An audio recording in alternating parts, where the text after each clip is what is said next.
నేహా శర్మ ఈ పేరు తెలుగు ప్రేక్షకులకు సుపరిచితమే. Mega power star Ram Charan హీరోగా నటించిన తొలి సినిమా చిరుతలో నేహా శర్మ హీరోయిన్గా నటించింది. ఆ తర్వాత కుర్రాడు అనే మరో తెలుగు సినిమాలో కూడా నటించింది.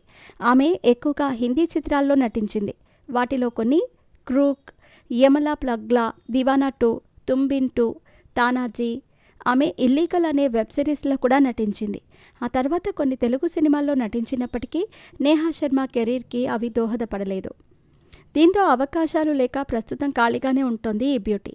అయితే తాజాగా ఈ బ్యూటీ చేసిన పని ఇప్పుడు హాట్ టాపిక్గా మారింది. నేహా శర్మ కుటుంబం రాజకీయాల్లో కొనసాగుతోంది. నేహా శర్మ తండ్రి అజయ్ శర్మ కాంగ్రెస్ పార్టీ ఎమ్మెల్యేగా కొనసాగుతున్నారు. అజయ్ శర్మ ప్రస్తుతం బీహార్లోని భాగల్పూర్ నియోజకవర్గం నుంచి ఎమ్మెల్యేగా ఉన్నారు. వాస్తవానికి గత ఎన్నికల్లో తన కూతురు నేహా శర్మ ఎన్నికల్లో పోటీ చేస్తుందని అజయ్ శర్మ ప్రకటించారు. దీంతో Ram Charan heroine political entry fix అని అంతా భావించారు. అయితే అజయ్ శర్మనే ఎన్నికల్లో పోటీ చేశారు. ఇదిలా ఉండగా నేహా శర్మ చేసిన పని వల్ల ఆమె తండ్రి రాజకీయంగా కొందరికి టార్గెట్ అయ్యారు. నేహా శర్మ తాజాగా తన వెకేషన్ ఫోటోలను రిలీజ్ చేసింది. అమ్మడు ప్రస్తుతం శ్రీలంక టూర్లో ఉంది. దీనికి సంబంధించిన ఫోటోలను తన సోషల్ మీడియాలో షేర్ చేసింది. సముద్ర తీరంలో ఎంజాయ్ చేసిన ఫోటోలను అభిమానులకు లీక్ చేసింది. సముద్రానికి దాని స్వంత స్వభావం ఉంటుంది. అయితే నేను మాత్రం ఇక్కడికి సరదాగా గడపటానికి వచ్చాను. గాలిలో ఉప్పు వాసన, కాలి కింద ఇసుక, ప్రతి నీటి బొట్టులో ఆనందం అనే క్యాప్షన్ను తన ఫోటోలకు జత చేసింది.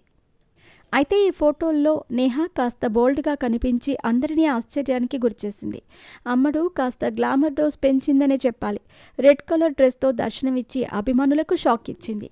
క్లీవేజ్ షోతో పాటు థాయిస్ షో చేస్తూ ఫ్యాన్స్కి ఫుల్ మీల్స్ పెట్టేసింది. అయితే నేహా శర్మ గ్లామర్ ఫోటోలు వైరల్ కావడంతో ఆమె రాజకీయంగా విమర్శలకు ఎదుర్కొంటున్నారు. నేహా శర్మ మీ నాన్న పరువు కాస్త కాపాడు అంటూ ఓ నెటిజన్ రియాక్ట్ కాగా, మరో నెటిజన్ ఈ టాలెంట్ ఏదో సినిమాలో చూపించవచ్చు కదా అంటూ కాస్త ఘాటుగా రియాక్ట్ అయ్యాడు. ఎవరెన్ని విమర్శలు చేసినా నేహా శర్మ తన ఫోటోలను మాత్రం డిలీట్ చేయలేదు. ప్రస్తుతం నేహా శర్మ హాట్ లుక్స్ నెట్టింట వైరల్గా మారాయి.